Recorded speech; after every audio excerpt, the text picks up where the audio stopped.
এটাই একদম সত্যি কথা যে হাসি মুখ দিয়ে মানুষকে জয় করা যায়। দেখো হাসলেই যেন মুক্ত ঝরে, এত মিষ্টি মুখ। সকাল সকাল আমি পৌঁছে গেলাম বীরনগর সুস্মিতাদের বাড়ি। গিয়েই আমি কাজ শুরু করে দিয়েছি, যেহেতু ও সেজেই বৃদ্ধিতে বসবে, তাই আমারও কাজটা একটু তাড়াতাড়ি করতে হবে। সবাই কাছে শোনো ওরা কি বলছে। খুবই সুন্দর হয়েছে। কি মা, কেমন লাগছে মেয়েকে? খুব ভালো লাগছে। বলো, খুব ভালো লাগছে আমার সঙ্গীতাকে। লক্ষ্মী লাগছে পুরো। তারপর তাড়াতাড়ি সেজে গুজে ও তো বৃদ্ধিতে বসে গেল।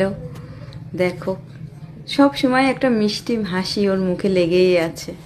ও মনে হয় হাসতেই বেশি ভালোবাসে।